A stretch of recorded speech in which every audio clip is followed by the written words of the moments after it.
HR issues can kill you. One complaint against your company can turn your world upside down. And you spend way too much time dealing with HR when you should be spending your time on making a profit. You should talk to Bambi. With Bambi, get access to your own dedicated US-based HR manager starting at just $99 per month. They get to know you and your business while providing HR expertise and the personal touch you need and want. They're available by phone, email, and real-time chat, so onboarding and terminations run smoothly. Team members reach peak performance, and your business stays compliant with changing HR regulations. And with Bambi's HR Autopilot, you'll automate important HR practices like setting policies, training, and feedback. HR managers can easily cost $80,000 a year, but Bambi starts at $99 per month. Schedule your free conversation today to see how much Bambi can take off your plate. Go to Bambi.com right now and type in Accelerate under podcast when you sign up. It'll really help the show. Spelled BAM, BEE.com. Bambi.com. Type in Accelerate. Me, but also you. The Pharaoh fast forwards his favorite foreign film, Powder Donut. Okay, what's my line? The only line I see here on the script is get options based on your budget with the Name Your Price tool from Progressive. Oh man, that's a tongue twister, huh? I'm sorry, I'm gonna need a few more minutes. Bulbous Walrus, the Bulbous Walrus. The Name Your Price tool, only from Progressive. The owl ran afoul of the comatose coxswain. Progressive Casualty Insurance Company and affiliates. Price and coverage match limited by state law.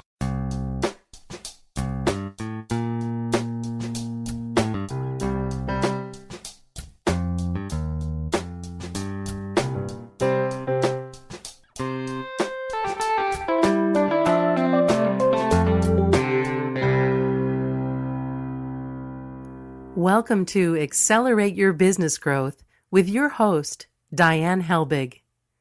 Diane is a leading small business development and leadership coach, author, and speaker who is passionate about sharing valuable ideas, tips, and techniques with business professionals worldwide. Diane brings you the world's experts and gurus in all things business, whether it's sales, structure, social media, planning, or plateauing.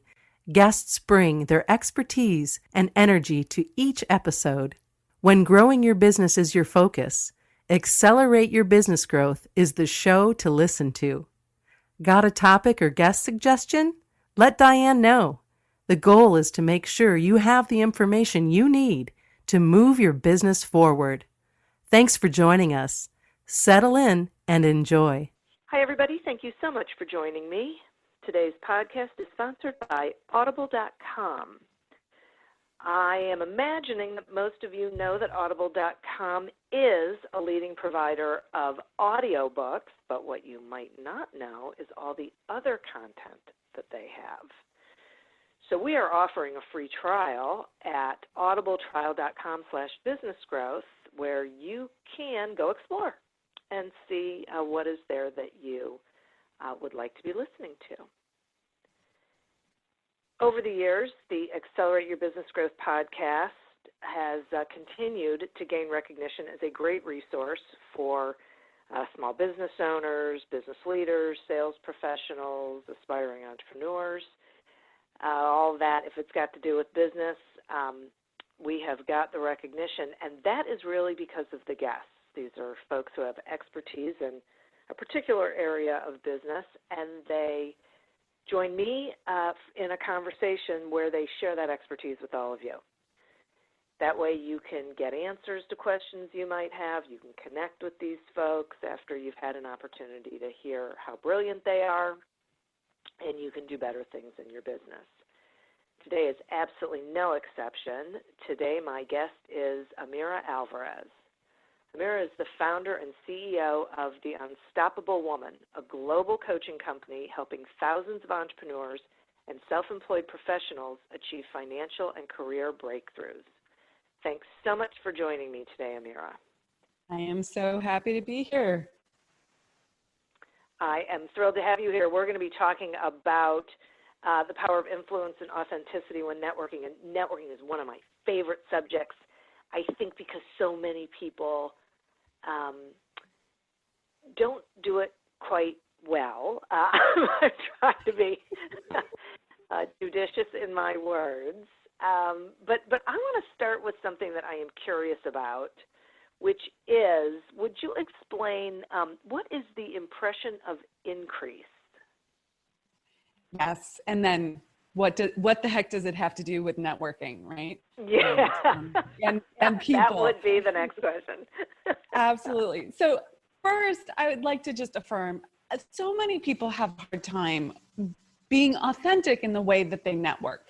And I'll get into sort of my perspective on what that is and how the impression of increase can, in really understanding what the impression of increase can help you just drop into your authentic self when you're meeting new people and trying, wanting to make connections for your personal life and for your business life. So let's start with the impression of increase though. So this is a concept that was articulated by someone named Wallace D. Wattles, and he wrote a book called The Science of Getting Rich back in early 1900s. 1910 was when it was first published. And chapter 14 of this book talks about the impression of increase. And when I read about it, everything dropped in for me. It just made perfect sense. And in a nutshell, it says that everyone, all human beings, want more life. They want to grow. They want to become more. They want to do more things with their lives. Nature, and we are part of nature, is for growth. It's for expansion, not contraction. It's for creation, not disintegration. And we want to grow, and yet as humans, we're blocked from our growth for any number of reasons. Sometimes, if we're looking at it in the world of business, sometimes it's, I want to grow, but I don't have leads coming in, so I need to learn how to do marketing, right? Like that would be growth. You grow your business. We want more for our lives. And if you, as the individual business owner, can own the fact that you can help the person that you're talking to, whether it's an individual or an individual who represents a larger business, right? The whole business itself. If you can help that individual or that business grow and have more life, they will want to do business with you.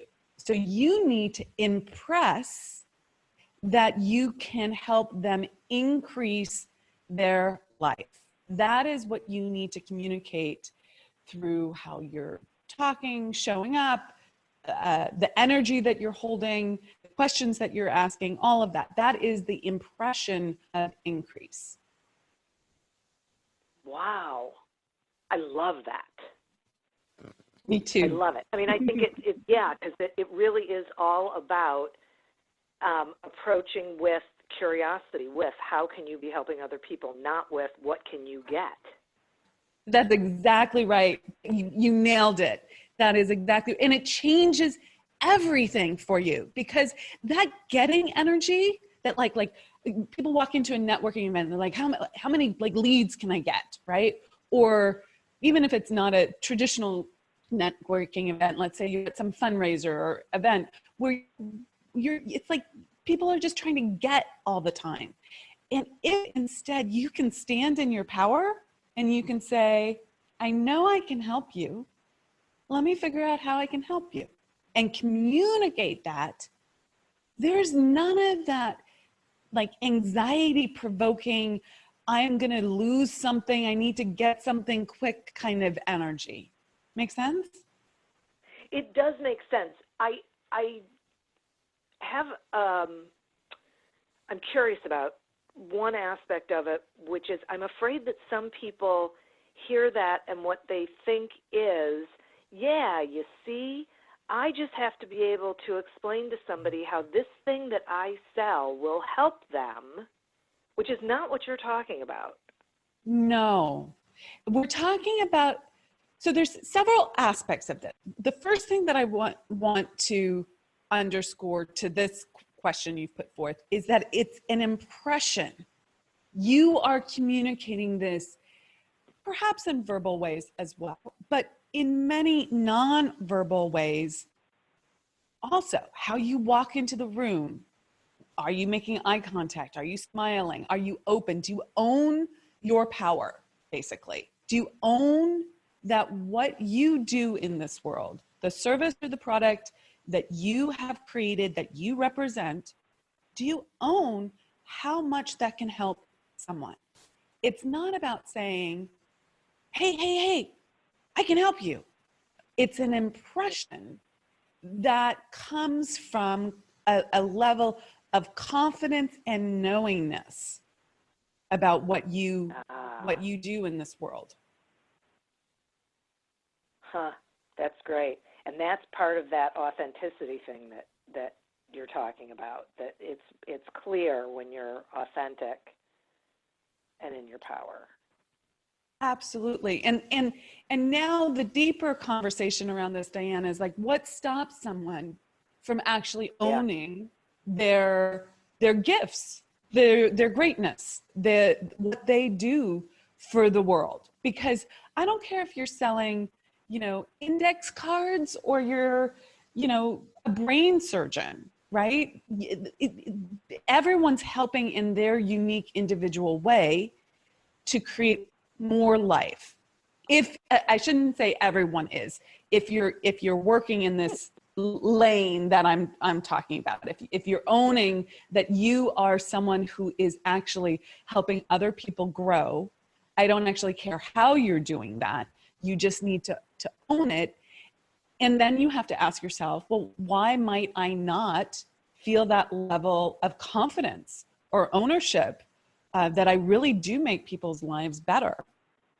And I think on the surface, Diane, and it's well worth working at this level, you do need to investigate, a little bit pen to paper thought thinking, spend a few minutes on this, understanding what problem you solve, understanding the value of solving that problem, and recognizing that we facilitate this for people. So there's more to that, but like on a surface level, you have to really understand some of those basic concepts.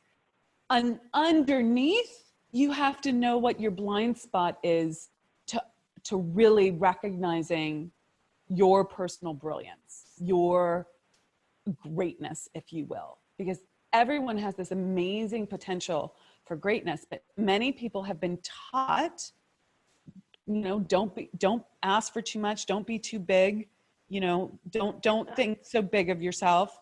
It's bad to own, right? Like, be humble is like this very positive thing, right? And so we're brought up to make ourselves small in so many ways. And yet, if you look around at the people who are very successful, they are using this impression increase. It doesn't all have to be, superstar level, like I'm on a big stage kind of impression of increase. You can be Beyonce if you want to be, right? If you have that talent. Okay. But there are quiet people.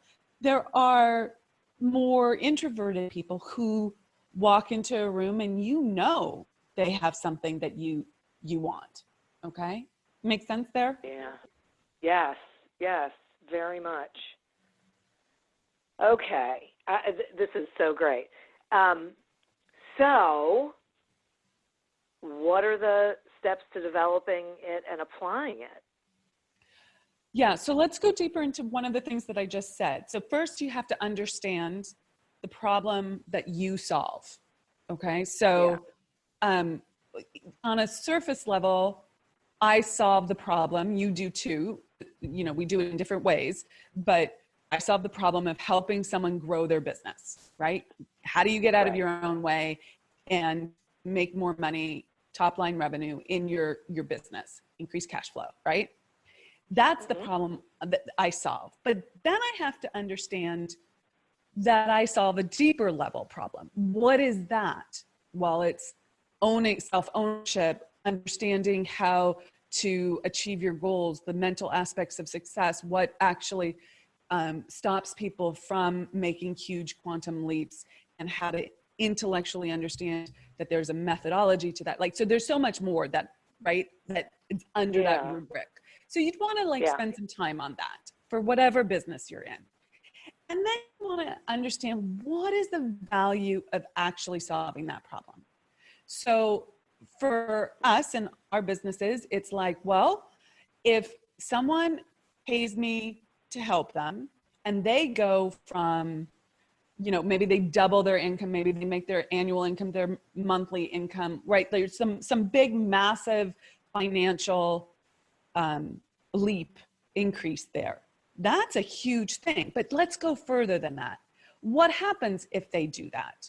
Well, their family benefits, they aren't under as much stress, or their health benefits, maybe they stopped comfort eating and they let go of some weight, right? There's all these follow-on effects. And for my clients, that's also, like internal confidence and a internal peace that comes from understanding how to manage their mindset and all that sort of thing. So then you have to start valuing those things. Many of these things are like the commercial, right? Like they're priceless, right? When someone actually learns the methodology for achieving any goal that they want, whether it's financial or a personal goal, business goal, personal goal, doesn't matter. When I'm able to teach them that and they get it, that's like, what's the value on that? That's worth millions, right? Right. And then I'm like, oh, okay.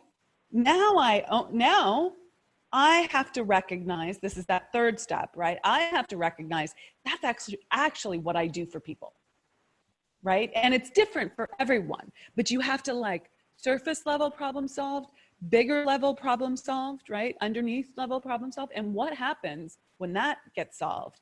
And then you own that value. Now you can walk into any room, right?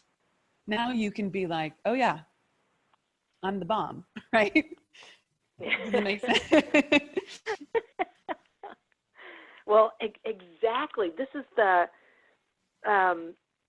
it's so interesting because you're talking about it and I'm thinking, so like when I talk about what is the result, what is the impact of what you do, you have to keep going deeper and saying, okay, that's an impact, and then what is the impact of that?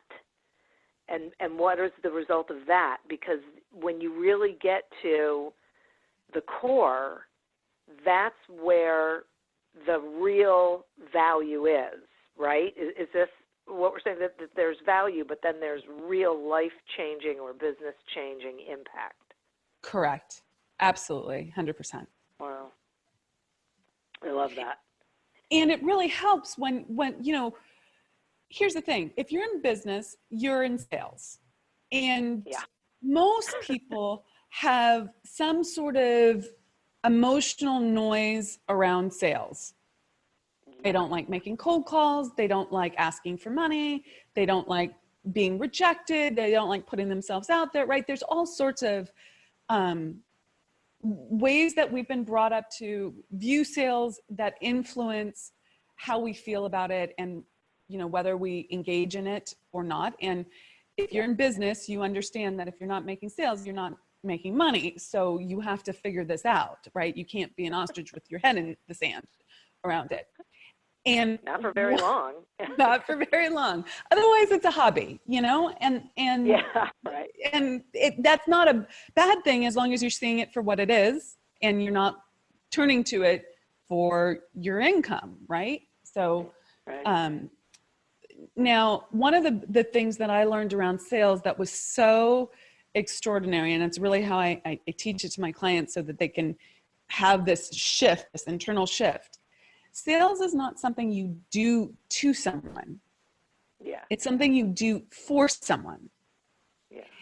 Now, linking this up with impression of increase, the value stuff that we were just talking about, you're doing that for them. It's a give, not a get. And if you're always in that giving, doesn't mean you never have to ask for the sale. You do, okay? But if you're always in like that state of like, I am giving you value, whether I'm talking to you at a networking event, or I'm talking to you on a sales conversation, or I'm talking to you as a client, I'm always giving you value just in how I'm showing up and through my actions, right? And through what I'm giving you. Yeah, I'm so with this. I am so with this. My thing is that you really can't sell anything to anybody, and we have to get out of that mindset that you can match a solution to a problem, but first you have to know what the problem is. So you have to be curious first and open-minded that not everybody you meet is a potential client. You don't know who they are. You don't know the value or the impact they can bring to your life or your business. So approaching from that direction, I think, makes networking easier, because I think part of the reason people don't like to do it and don't like to sell is because they feel like they have to be on. Or they have to be different than who they are. When, in fact, if you just owned the value of what you did, right? You didn't have any double bind or internal conflict. You could just love that you're able to do this for people and love being you and show up. And there's no weirdness there. There's no wonkiness there. It's like, I got this. You want some? Yeah. Right? Yeah, I totally agree with you.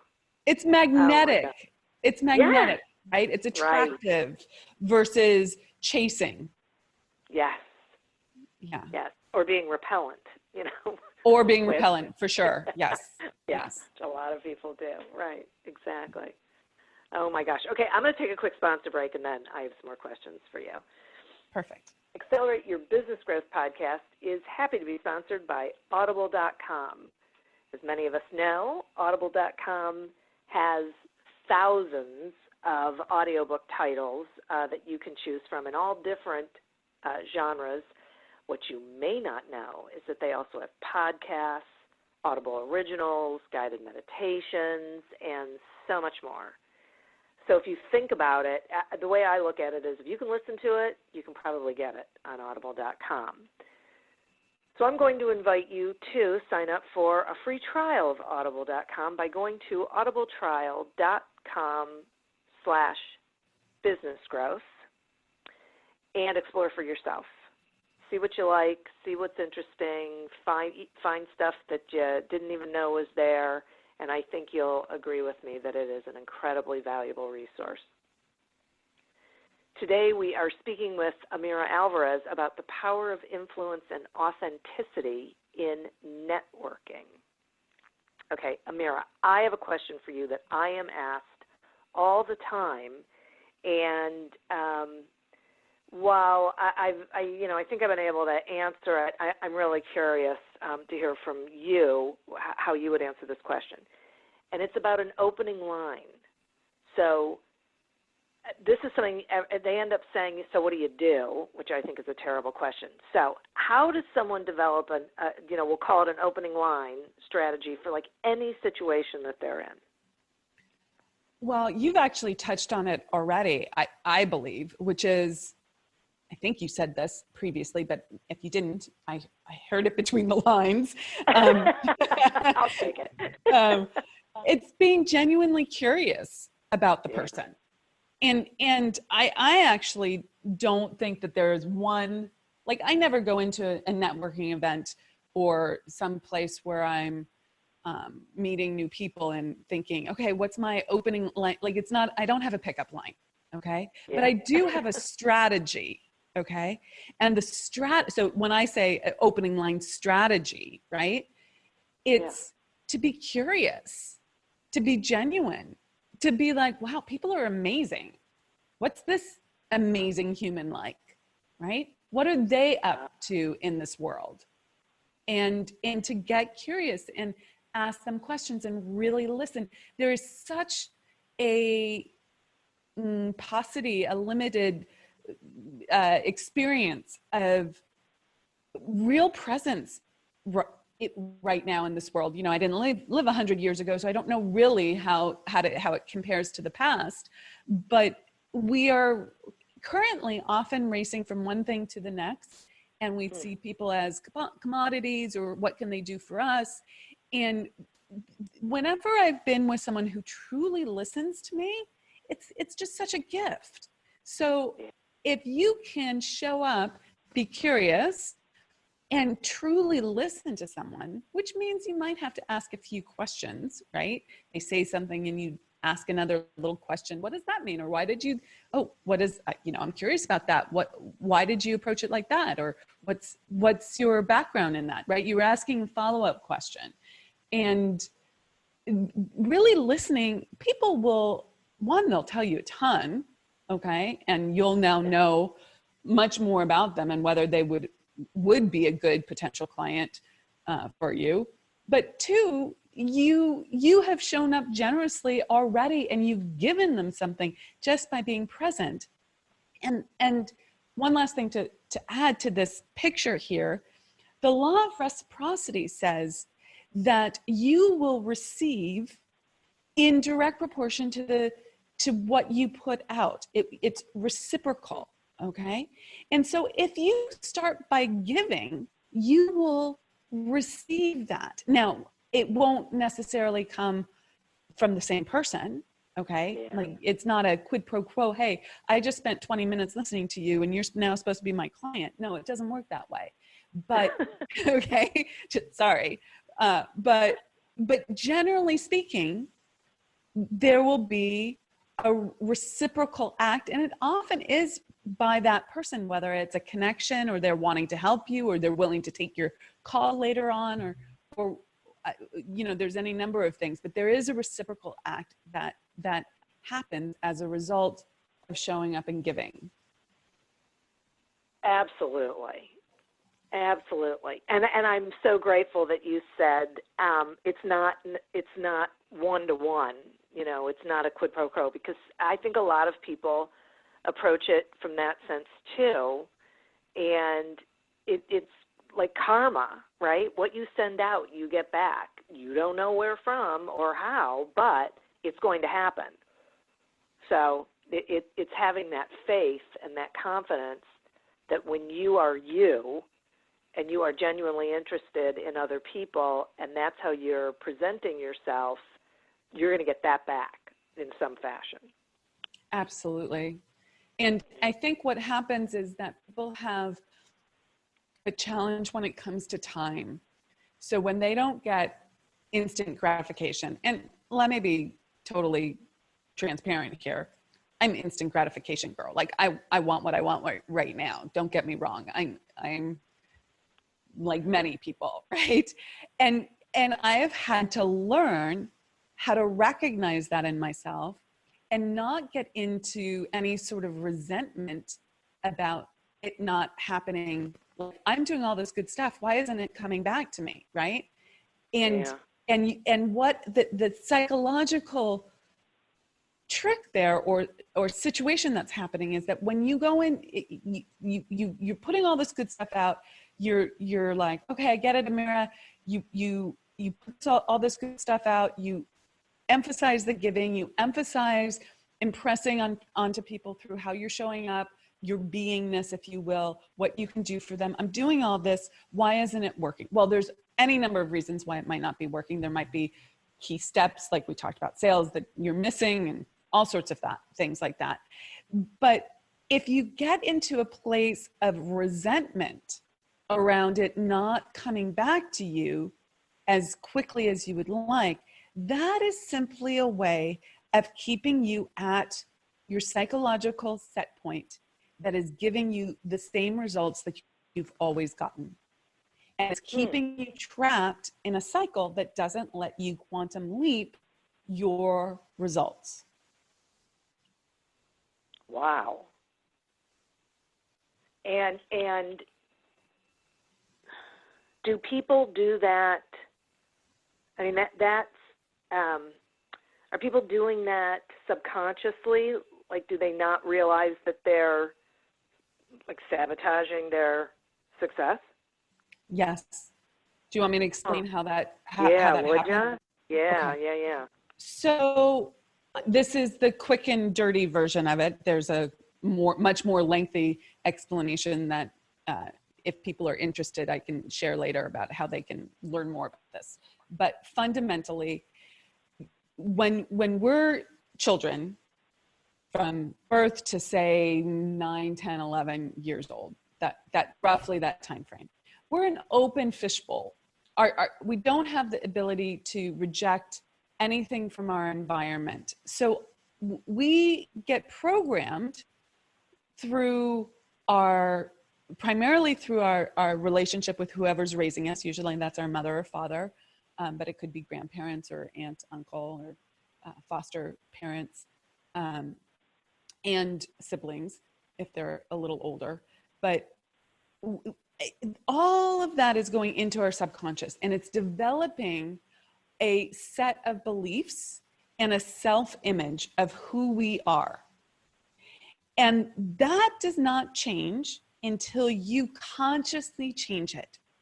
99.9% of human beings don't know that concept, and if they do know that concept, they don't know how to change those beliefs and that self-image.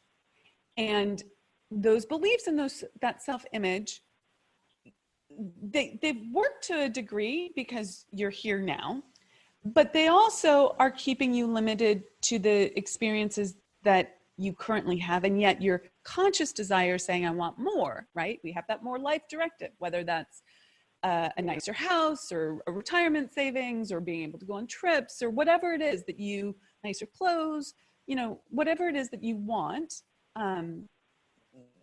it's more. But your self-image says you are someone who does X, okay, is like X. And it is like a target that you keep coming back to. It's a set point. So your subconscious programming, that's what we're talking about, keeps you hitting that same self-image target. So anytime this happens, let me give you an example that's a little bit more straightforward here, Diane. You know how some months someone will do great in sales and the next month it will go down, that feast or famine cycle? Okay. Yeah. They have a self-image of someone who makes X. When they go too far above that, their programming kicks in and starts sabotaging them unconsciously in different ways to bring them back down to their set point. And that looks like getting distracted, not calling people back, some family crisis that they have to attend to, taking their eye off the ball with sales to work on content creation or hiring new team members. All of these things are legitimate, reasonable things to shift your attention to. Yet, what's really happening is you're taking your eye off the ball from sales. So you go down, and then you'll go down lower, and you'll be like, oh my God, I didn't make any sales. I need to activate. And you'll start activating again. And you'll go back and forth and back and forth and back and forth to hit that target. It's like, if you think about like an airplane, and they set the autopilot, and the airplane will go a little bit left, a little bit right, a little bit left, a little bit right, but it will keep on that target, okay? That is the same for us with our self-image and set points. Fascinating. Okay. That feels a little overwhelming to me. So what do we do with that? I mean, I'm listening to that and I'm thinking, okay, then is that counteracted by really delving into what your value is?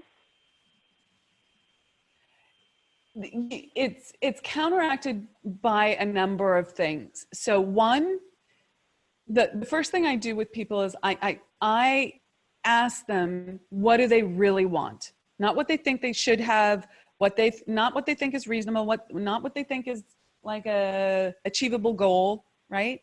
Tell me what you really, really, really want, okay? Because that's the truth. That's your truth, okay? If you want to be a millionaire, tell me you want to be a millionaire.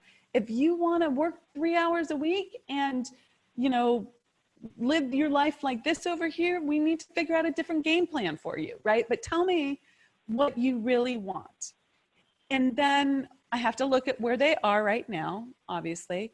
But once I know where they really want to go, then I'm looking at, well, what would they need to get from where they are now to where they need to go? And there's, obviously practical steps that are involved there. And how do you then align the person's beliefs with the actions that they need to take in order to achieve the goal that they want?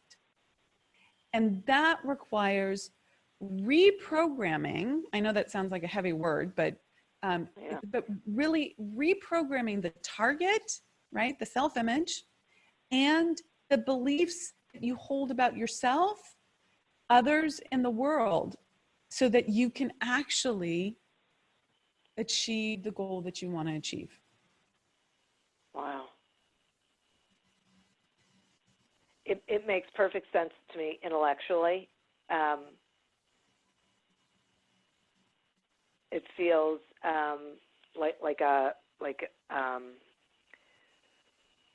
it needs consistency. It's not like a light switch. It's not something that you're going to work with somebody on and they're going to have that light bulb moment and go, oh, okay, I'm all done. That it's something they have to practice and get used to, and because it's a reprogramming. And the thing is, Diane, yes, and it never stops. I'm still in process with it. I made a big quantum leap going from 138,000 a year to 700K in a year. And then I went past the 7-figure mark, and I keep going. But that first jump was huge. Yeah. And I had to hold the possibility that it was possible for me and start taking actions from the place that I wanted to be rather than the place that I was. And I had to keep with it constantly. And it was fun. It wasn't a horrible experience, because I was committed to it and I wanted it. And now that I understand the methodology involved, now I know that I can achieve any goal I want. So it's still, there is still a lot of repetition. And when I'm reprogramming, I'm in the process of hitting my next level goal. And I am in the process of reprogramming myself. And whenever you do, you will hit what I call an oil and water feeling, where what you want consciously is different than what you think is possible subconsciously. And those two things initially feel like they don't match. They feel wrong, and you want to stop, you want to quit, you want to be like, who am I to think I can do that? And, is it worth it? And maybe I should do this instead. And all the sabotages come up, right? And you have to, but it's a methodology and it works. So you have to keep at it. And then something at some point, and I've gotten pretty good at this, but at some point it drops in and you're like, oh yeah, done. Right? I'm now this new, now I'm working at this new level. Interesting. Okay. I feel like I should know the answer to this question, but I'm going to ask it anyway because I'm so fascinated to hear what you think. If there's someone who's thinking, they would really love to reach out to someone of influence or even a potential client, that can feel vulnerable, I guess, is a word. So how can they authentically reach out to start a conversation that doesn't, if it's a potential client that doesn't feel salesy, and if it's a person of influence doesn't, I'll say feels comfortable? Yeah, I think it's really about recognizing that we're all human beings. Whether you are a thought leader, power influencer, whatever, or potential client that, you know, we're all humans. So treat people like you would want to be treated. I know that seems so pat, but it's true. It's like, well, what would I, like, put yourself in their position and think, well, what would I want to hear? What would feel comfortable, easy for me? And there's, you know, you see this all the time in places like LinkedIn, and, you know, you get these messages and it's constant solicitation. And it's so interesting for me to see people's strategies around that. I'm like, why do you think this is going to work? Right? Like, so, you know, being genuinely interested, just saying, you know, I wanted to introduce myself. I've been watching you do X, Y, and Z. Find something that you can affirm about what they're doing.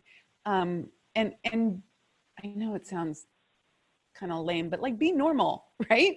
Like, you don't have to put on, I think people want to be expedient. So they're like, I want to put everything in that first opening missive, that, right? And it's like trying to get married on the first date. It doesn't work. Okay. Yeah. Like, it's one of my favorite things. Right.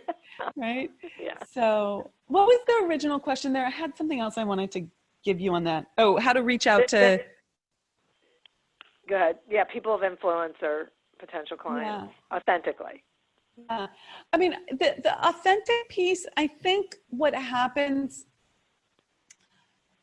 for people, and let me see if I can break this down in a coherent way for people to get. When you don't like yourself, when the internal conversation in your head is, I've done something wrong, I'm messed up, I've made another mistake, I'm a failure, right? Some version of that conversation is going on in your head. It leads to you, like, you're evaluating things you've done and you don't like the things that you've done, and then you don't like yourself because of that. Okay, that whole process. It's very hard to show up authentically in a conversation with someone because you don't like you. So then you want to try and put on a mask or be someone else or act differently in that situation, and then you're not authentic. And people can feel that from a mile away. Like, everyone has energetic spidey senses, and they might not know that they do, but they're feeling it, that they're repelled. And they're like, I don't, like, leave me alone. I don't want to talk to you, right? So that's a big deal, I think. Yeah. And I have to assume that they don't realize that they don't like themselves. They're just sort of in this headspace that just doesn't work. Correct. I don't think anyone walks around the day saying to themselves, "Oh, I really don't like myself." Okay. Yeah. That's not like I don't think that's the language, the conversation in their head. But what they will feel is like, let's say, here's a great example. I think everyone can relate to this, and if they don't raise their hand, they're lying to themselves, okay? But like, you have some situation with someone, and it's in your head, and you're doing that he said, she said thing, and it means this, and analyzing it, and I'm not wrong because of X, Y, and Z, and I did that because of PDQ, and if only they were more like this, da-da-da-da-da, and you're in that kind of like back and forth rumination in your head. Guess what? You don't like yourself. You're not accepting yourself. If you did, you would be like, oh, here's what I own. This is how I created this outcome.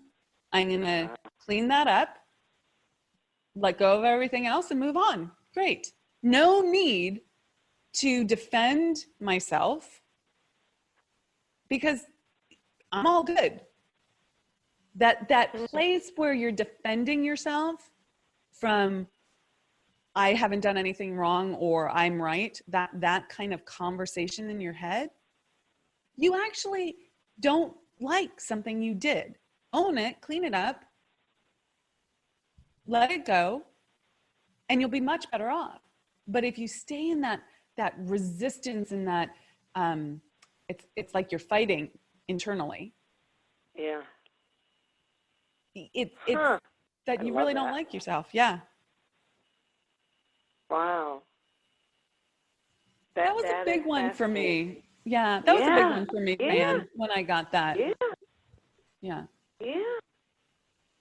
Yeah. It's like being Because a right fighter. say that again? It's like being a right fighter. Yeah. You have to be right.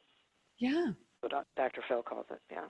Yeah. So, yeah. And what Wow. what if you didn't? Right? Like you're so worried that someone else is telling you you've done something wrong, right? That you have to defend yourself. You wouldn't be in that state if you really liked yourself, if you loved yourself, right? Yeah. You would just be like, oh yeah, I own that. That's how I created this. I'm 100% responsible for my outcomes. Let me clean this up. Let me let go of the rest. I'm good now. Huh. And that's so empowering, because the other is like being a victim to other people's beliefs or decisions or actions. This is having the power and the control to change the situation. 100%. Wow. 100%. That's really valuable. Wow. And Huh. it's about being a creative agent rather than the victim. Yeah, right. You own yourself at that point. You're not reactive. Yeah. You're creative. Yeah, right. Just so much better. Wow. Interesting. Do you, how do I want to ask this question? I think there are people who motor through their entire life without that realization. So I guess my question is, do you think that there is some sort of trigger, something that happens with some people that offers them the opportunity to see that? Absolutely. So everyone's at a different level of awareness. If the person who is listening to this and all their cells are going like, oh my God, revelation, and they're like heightened in like a state of alert around this, that's desire calling them forward. They're matching this vibration. They're ready to implement. They're ready to learn how to do this. They're ready to take the next step. And then some of the people that are listening to this have totally spaced out, right? They're doing something else. They're not connecting with this. And that's fine. There's no value judgment there, okay? Like I want to be really clear, if you are someone who is just spacing out and you're like, what? Oh, that's me. Zero value judgment, okay? But Diane's question was like, how do you know when you're ready for this? Right? And you know if you are alert to it and it's calling you forward. I've coined this phrase that desire is causative. And it means that what you desire, what you want, is the engine that causes you to take new actions, to create differently, to become more, to do more, okay? Whether that's in your personal life or your business life. It starts with a want. Now, many people have been told not to want, that wanting is bad. Like desiring more is bad. Money is bad. I mean, that's a whole thing in our culture. We all want more money because it's a resource that allows us to do great things. But we're also told that money is the root of all evil. So if it's the root of all evil, who am I? Like, does it make me evil to want it? Right? Like, it's completely confusing to people. Okay? Yeah. But desire is causative. Your desires show you the path that you want to go in. So if you're attracted to this, you're ready to learn how to work with it. That's how I see it. That's great. Thank you. That is, really terrific. Boy, Amira, I love this conversation. It has been enlightening for me. I imagine it has been so for the listeners. So speaking of them, will you tell them, how they can find you, what you've got going on that they should know about, please? Absolutely. So there's a few different things that how people can access our world. The website to go to is unstoppablewoman.com. There's a ton of stuff there. If you go to the unstoppablewoman.com/free stuff, we have all sorts of free resources for people who want to get started with this. I will tell you that the Mindset Club that we have is a program that I think if you're interested in this kind of rethinking around money and wealth and reprogramming your beliefs, you would love. And that is a program that generally we would charge upwards of $2,000 or $3,000 for. And we're doing right now, at least, free. So you can go to the unstoppablewoman.com/mindset club, or it's also on that free stuff page. So those are great ways to just start accessing this information. If people want to reach out to me directly, they can. There's contact information on all those pages. And then please listen to our podcast as well if you're interested in that. It's the unstoppablewoman.com/listen. And we have tons of content along these lines that we share all the time. Oh, that's terrific. Thank you. Thank you so much. And listeners, thank you. This was just really incredibly powerful. I know it was for me, so I'm believing it was for you too. I'd also like to thank audible.com. Get your free trial by going to audibletrial.com/businessgrowth and explore the audiobooks and all the other programs that they have available. As always, continue to prosper and be curious. And until we meet again on another episode of Accelerate Your Business Growth, goodbye and good day. Hey guys, this is Gabby Douglas. If you have an active lifestyle like me, hydration is key. That's why I love the Hydration Watermelon Smoothie from Smoothie King. Blended with whole fruits, coconut water, and more electrolytes than some of the leading sports drinks. Hydration Watermelon is the cleaner way to hydrate, with no artificial colors, flavors, or preservatives. So you can recover and perform at your peak ability during the summer heat. Order online or through the app for pickup or delivery. Smoothie King, rule the day. I don't know what I was thinking when we named our dog Kitty. And this sweetie's become a true family member. So when we vacation, she comes too. That's why we love Red Roof. Not only are they pet friendly, you also get a great price on clean, comfortable rooms so you wake up rested and ready to hit the road again. And this summer, when we rest and repeat at Red Roof, staying 2 separate times can earn us a free night. Isn't that right, Kitty? Book at redroof.com. The Jim Stroud Podcast explores the discoveries and trends forming the future of our lives. Brain-to-brain communication, robot bosses, microchip implants for workers, and artificial intelligence replacing human workers are all happening now. If you want to know what's happening next, subscribe now to the Jim Stroud Podcast.